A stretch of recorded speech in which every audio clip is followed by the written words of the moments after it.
Hi everyone. Thank you so much for finding us on your favorite podcast app and or YouTube. My name is Joe Lee with Faith Wilson, Christie's International Real Estate. And my name is Jeff Chan, also licensed with Faith Wilson, Christie's International Real Estate. And starting from today, we're also known as the Mike for Vancouver Real Estate.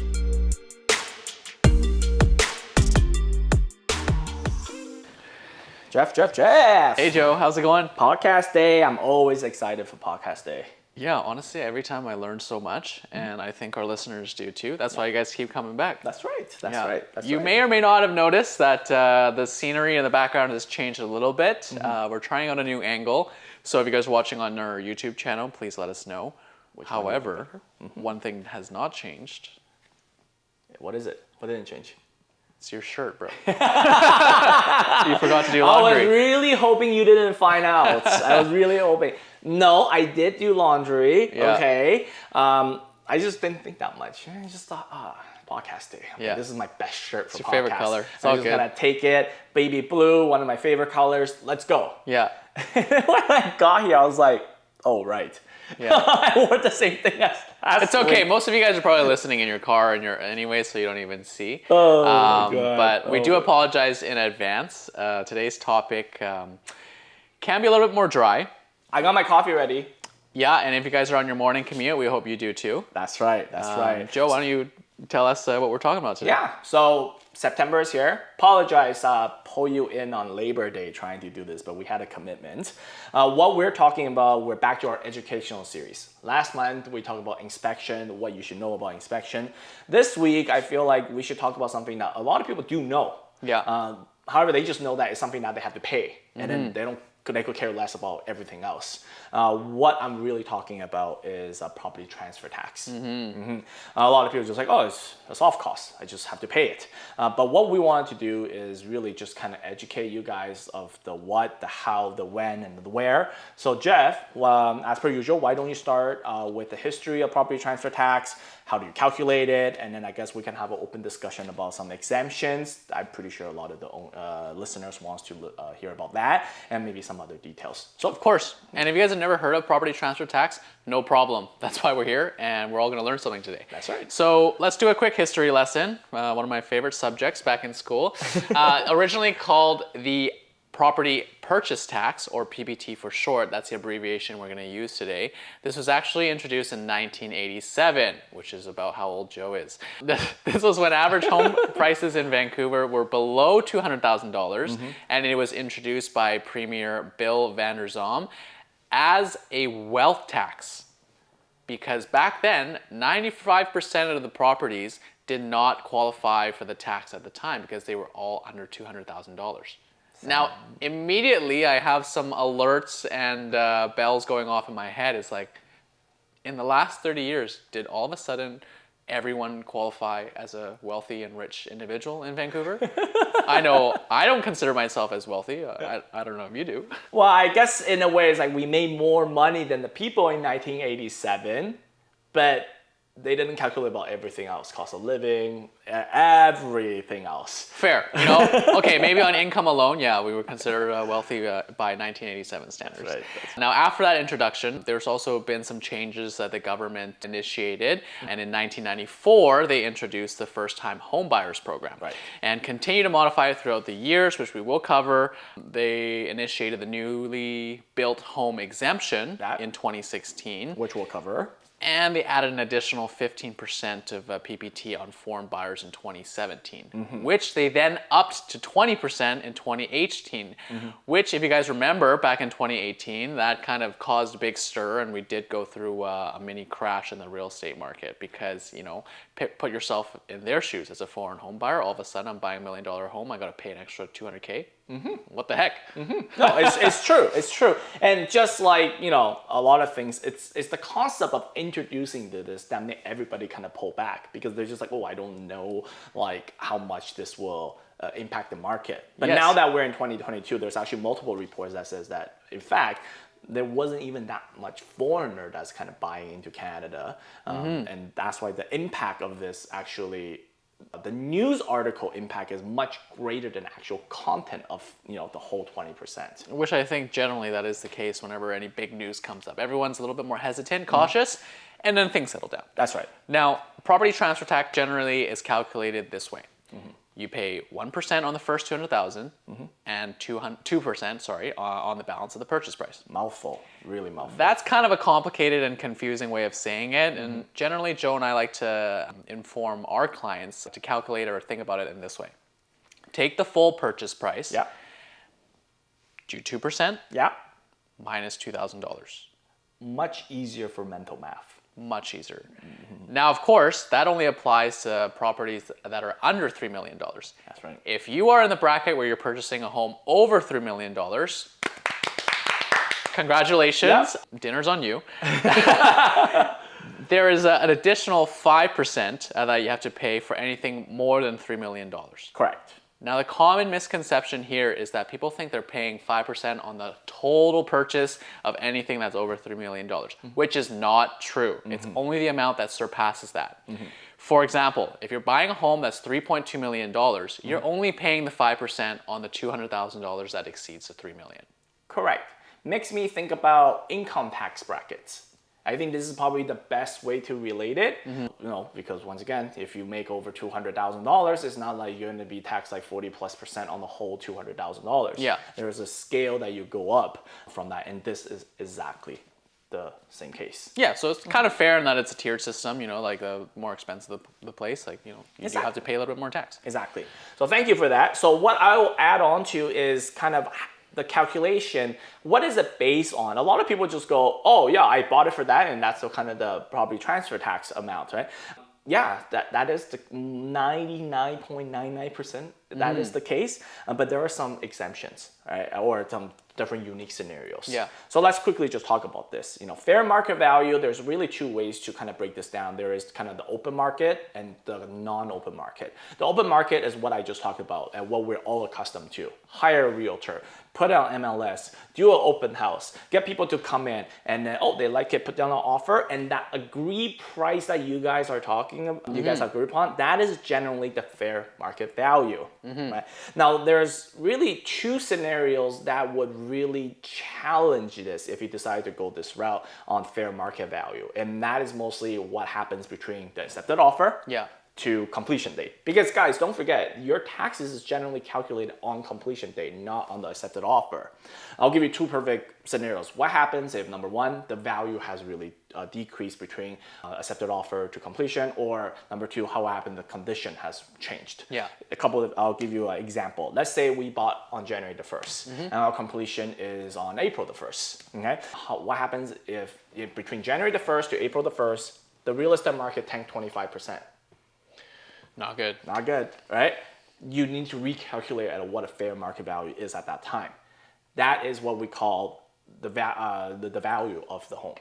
The second thing we talked about is the condition. So once again, same example. January the 1st, we bought it. March 1st, half the house caught on fire. But it's not so much that the whole house is gone. It's just a portion of it. We still want the home for some reason. And then what's happened on April the 1st? The house is half burnt.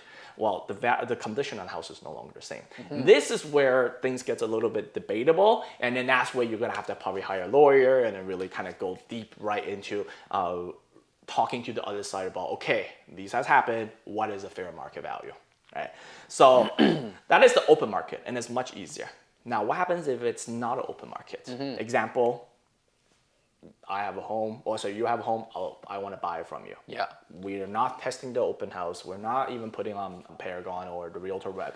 It's just because we're friends and you want to sell it to me. Yeah, and I can sell it to you at heavy discount because we're homies. Exactly, right? So fair market value at that time then will be determined in two different ways. The most, I guess usually the best way, but probably the most costly way is you hire an independent appraiser. Get them to come in, okay, today's once again, April the 1st, the home, just before April the 1st, the home is worth whatever number, right? A full report, no if, no buts. It's settled. The second one is we use BC assessment as a property evaluation, right? Now, the only thing about BC assessment is this is a sticky, slippery road that we want to go down, is because BC assessment is generally based on the July 1st of last year. Like for example, right now, today is Labor Day, September. If you go on BC Assessment's website, that number that you're still looking at is based on last July. It's been over a year. How valid is that number still? Within the last year, like we talked about from our other podcasts on Market Update, Prices have changed a lot. and it has come back down a bit now. Right? So like, what do we do? Right? So if that is the case, I mean, that's just one of the reasons. The other reasons why BC Assessment might not be applicable is what happens if from BC Assessment till now, the zoning has changed. Or once again, the condition of the house has changed. Maybe you've done some renovations, maybe you got a legal suite in there, or maybe like with the previous example, half the house burned. Yeah. Well, what happens if the home was on a farmland, but you decided that you want to change it from purely enjoyment to class 9 of ALR, which means that you are doing commercial business. That will significantly reduce your BC assessment, sometimes like up to 90%. Yeah, well, rightfully so. Right, rightfully so. Right? Yeah. So these are kind of the things, and if obviously BC assessment is not workable, then I think, of course, independent appraiser is probably the best way for that. So that's kind of how you calculate, like how the property transfer tax is calculated based on fair market value. This is what really fair market value means. So Jeff, why don't you just answer the $1 million question that a lot of our listeners probably log into this podcast for, which is the exemptions. Go ahead. Yeah, I mean, nobody wants to pay more tax than they absolutely have to. I know I don't, and I know you don't either. But there's basically two major ways. How about I cover the first one, and then you can cover the second one? Sure. Yeah. Now, for the listeners and viewers out there, you probably already know or are aware of the first one, is that you have to be a first-time home buyer. Introduced in 1994. Exactly. Now, this is only applicable for resale homes, so not new constructions. And there are quite a few boxes that you have to check in order to qualify. Number one is that you have to either A, be a Canadian citizen, or B, you have to be a permanent resident. Correct. Not only that, but you have to make sure you have lived in BC for at least 1 year immediately before the registration date of when you want to purchase the property. Correct. And number two, you also have to file at least 2 income tax returns in BC over the course of the last 6 years. Yeah. So right now we're in 2022. From 2016 until now, you have to make sure you have filed at least 2 years of taxes in BC. Not only that, but the requirement where you have to have lived at least 1 year in BC immediately before the purchase date. Don't think that you can just say, oh, I'm going to take a 6-month vacation to Belize. Really, you're supposed to be in the province during that time, and the government may do their due diligence. So make sure you talk to a professional about how to make sure you qualify for this exemption. Yeah. Number three, you have to have never owned or registered interest in a property that was your principal residence anywhere in the world at any time. So your home in Dubai, Joe? That I bought in 1987. Yeah. Oh, man. Yeah, you'll know. Just like my house in South America that I bought in 1994. And lastly, you've never received the first-time home buyer exemption before or refund. Duh. Duh. Like, no brainer. It's called the first-time home buyer exemption. That's right. Now, we've covered qualifications as the individual, the home buyer. That's you. You. There is also qualifications you must meet about the property that you are buying. Correct. First and foremost, it cannot have a fair market value of over $500,000. It must also be 0.5 hectares or 1.24 acres or smaller. Now, if you don't meet these qualifications, you can qualify for a partial exemption too, but only if the fair market value of the home is less than $525,000. I know immediately you're like, Joe, Jeff, what am I going to buy for that? Like, there are properties out there. If you guys are looking in that market, feel free to contact us. We'd be more than happy to help you out. But these properties also have to be larger than 0.5 hectares, and it has to have another building on the property other than the principal residence. I would say that in Greater Vancouver, our market here, I think we should probably just focus on the dollar volume because let's be honest, 525, You're not buying anything with an additional structure on it that isn't the principal residence. Or hectares. That sounds great.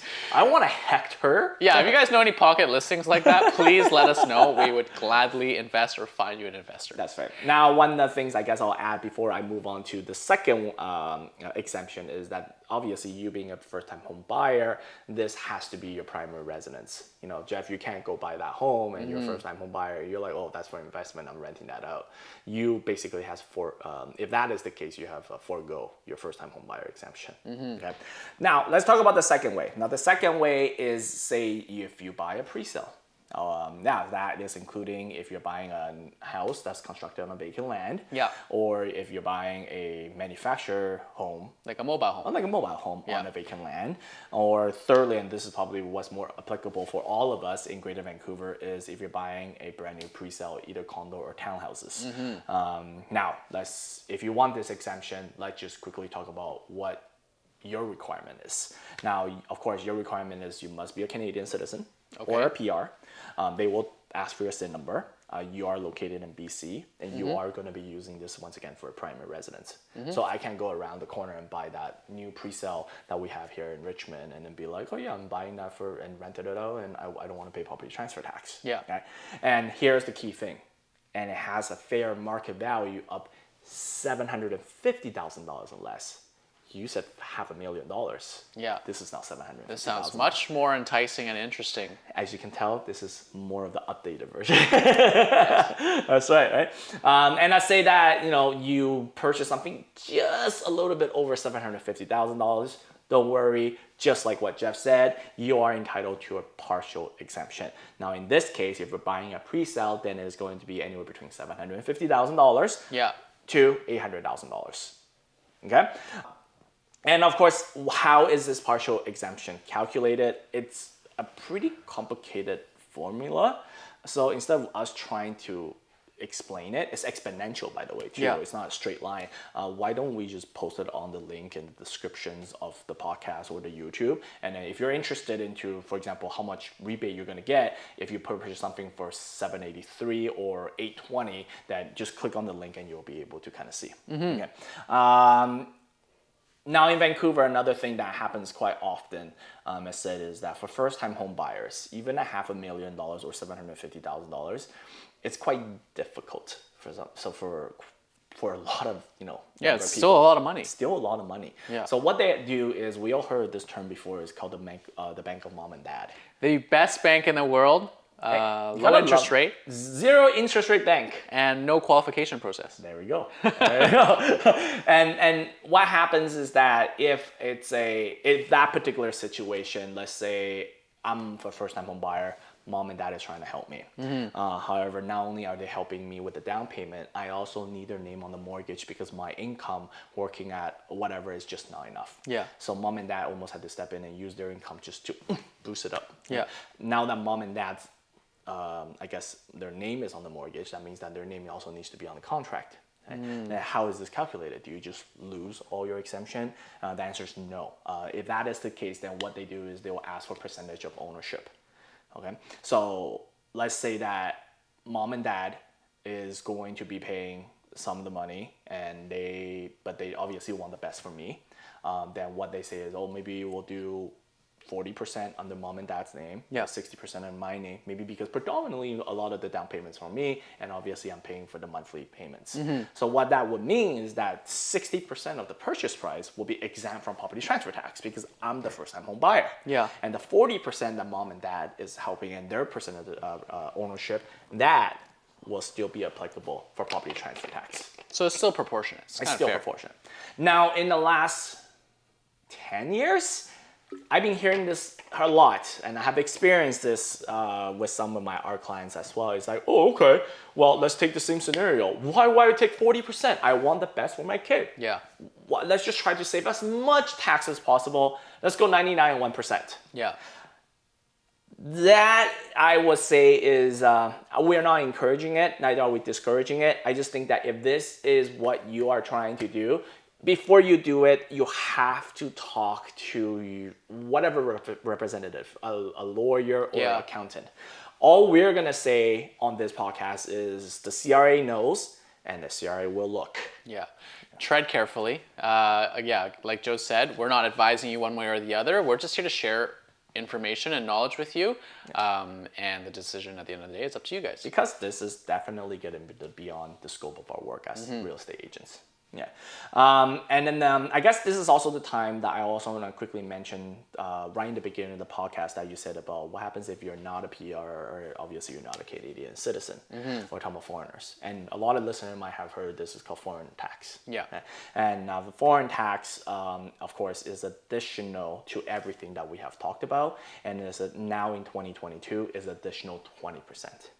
I'm just gonna take one really quick sec and just let people know if that is where, that's the situation for you. Please know that you are able to get this 20% back with one condition, is that you become a PR 1 year after the registration date. Yeah. However, you have to pay for it first. And then once you get it within that year, then you can apply and have that returned back to you. I think the CRA just doesn't want to take any risk. So we'll take the money first. And then, once you have, satisfied what we want, then we'll give you back the money. Okay. So that's important to know. Now, one last thing, and I think there's a reason why I wanted to leave this last, is a lot of people, especially actually first-time home buyers, they don't know is that property transfer tax cannot be part of your mortgage. It's a cash thing that you have to give to the government. The lawyer or the notary that you hire at the time of completion, it will be part of the statement of adjustments. So like what we kind of talked about in the inspection podcast, we always recommend people don't throw every penny that you got into the down payment and then, oh yeah, well, I'll make money and I can start paying for the monthly payment. This is part of what we call the soft costs. So once again, like you need to have this in your back pocket ready to go at the time of completion. I actually have experienced some situations is that at this first time home buyer literally threw all their money and then they ran out of money and they have to actually open up a line of credit just to pay for the tax, which is obviously you're already strapped for cash and like you're still trying to do this, right?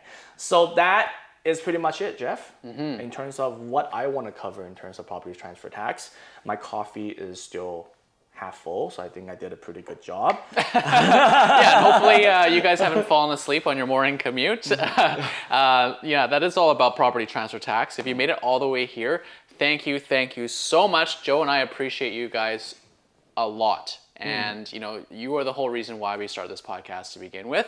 And if you guys liked what you heard, if you didn't like it, we'd love for you to share your opinion. Leave us a comment, like, subscribe, you know the drill. Yeah, help us with the algorithm. Yes. Everybody talks about it, but it really does help, especially for us who's just starting out. So if you could like or comment, it will really definitely push this more to other people that might find this useful. Yeah. There we go. So once again, my name is Jeff. And my name is Joe. We are the Mike for Vancouver Real Estate. Thank you so much, and we'll see you next week. Have a great week, everyone. Have a good week.